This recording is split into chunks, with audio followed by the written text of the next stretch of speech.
Well, let me go to the 3 points that you raised. Number one, pray. God is going to save this country. He's not done with us yet. He's going to be the perfect father to deliver some perfect discipline. But God is in control, and God always acts for good. So pray. Ask God to protect and save the country. Ask him to give President Trump the guidance he needs and the courage he needs, and pray for our military. So prayer is the first and most important option. Exercise it. The second one you said was hope. Please have hope. Never lose hope, because God is in control and you don't give up on God. The third thing you mentioned, Stu, was action. I would say inaction is the key phrase. Whatever happens over the next several days, stay in your house. Let the military and the authorities deal with it. If you have some of these Soros, Antifa, BLM people creating problems, trying to blame it on Trump for overthrowing the government, that's not happening. He's trying to save our republic. He will.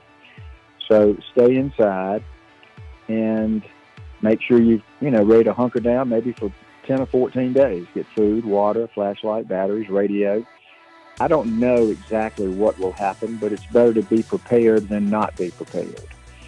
So the last thing I would say, and this is off task or subject a little bit, don't fall for this vaccine stuff. This Pfizer vaccine has created a lot of deaths and a lot of bad reactions, convulsions. Stay away from it until we know a lot more about it. And even then, I don't think you want to get near it. So those are kind of the key things I would say. But overall, I would urge people to be calm and steady. Trust God. Keep your faith strong, and be fearless. In other words, this is the time to not let someone control you with fear. That's what they did with COVID-19. It was a SARS virus, a flu. But they created fear in people, and it caused more damage based on fear than the flu would have caused. Obviously, it harmed people with pre-existing conditions. People who did not receive the right treatment, they were harmed. But at the end of the day, the numbers, the real numbers, would have put COVID-19 in the same category in terms of fatalities as a regular flu. And we didn't have a flu this year, did we? We did. It was COVID. I laugh and say COVID cured the common cold. Yes, it did. So listen, China used that as a psychological, biological weapon. It was an attack on America. It is now confirmed without any doubt from John Radcliffe, the director of the Office of National Intelligence, that China was behind the interference and the effort to overthrow our government in the election fraud. Now, and I would point out, he also found that the CIA tried to not allow the president to know that. Don't trust the CIA. Don't trust the FBI. If you have a problem that you think requires federal attention, call the United States Marshal's Office. Secondary to that, call the Secret Service. So China has attacked us twice. And I think they're also behind a lot of the George Soros stuff that's created a lot of discord and violence. Thank you for watching Bobby's briefings today. From my perspective, I want to talk to us about being absolutely courageous and having real courage. Now, in these days that we're living, we're seeing a lot of people, they lack the courage they need to stand up for what's real and for what's right and what's truthful, and they're just giving in. Now, I've noticed this about them. If they don't have courage, they will have compromise. And I'm telling you, God does not want us to compromise. He wants us to be steadfast, unmovable, always abounding in the work of the Lord, because we know what we're doing is not laboring in vain. We're going to reap if we faint not. I want to talk to us today about having a fearless heart, a heart full of courage, a heart full of willing to do what God has asked us to do at any cost. Fearlessness is what I'm going to talk about. Because listen, Second Timothy chapter 1, verse 7. Listen to what the Bible says here. For God hath not given us a spirit of timidity or cowardness or craving and cringing and fawning fear, but He has given us a spirit of power and of love and a calm and well-balanced mind and a discipline and self-control.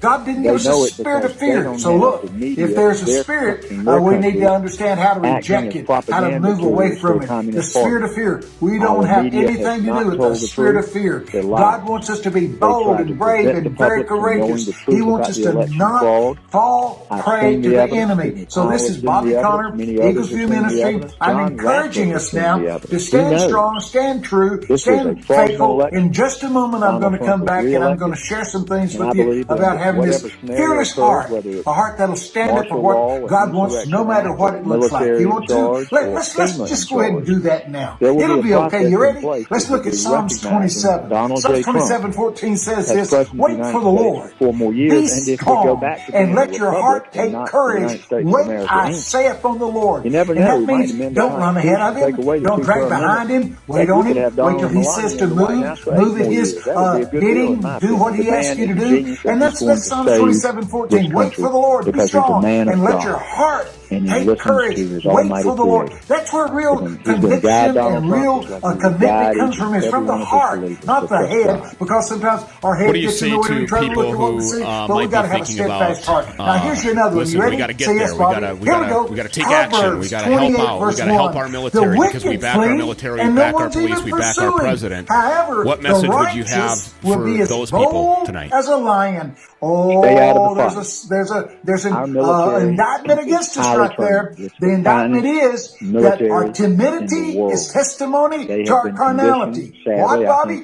Our timidity is testimony to our carnality. The wicked run when no one is even chasing, but the righteous will be bold as a lion. That's Proverbs 28 verse 1. Now here's another one. I love this, and this is out of the book of Romans. Romans chapter 15 verse 13. May the God of hope fill you with all joy and peace in believing through experiencing of your faith, that by the power of the Holy Spirit you will abound in hope and overflow with confidence in His promises. Listen, may the God of hope fill you. See, I like hope and I like joy because the strength and hope when you get what you're hoping for, it's a wellspring. It's artesian. It's like a geyser of joy. The Holy Spirit will give it to you. Don't abandon the Holy Spirit. May the God of hope fill you with joy and peace. I like that one. Psalms 27:13 and 14. Listen what it says. Yet I'm confident I will see the Lord's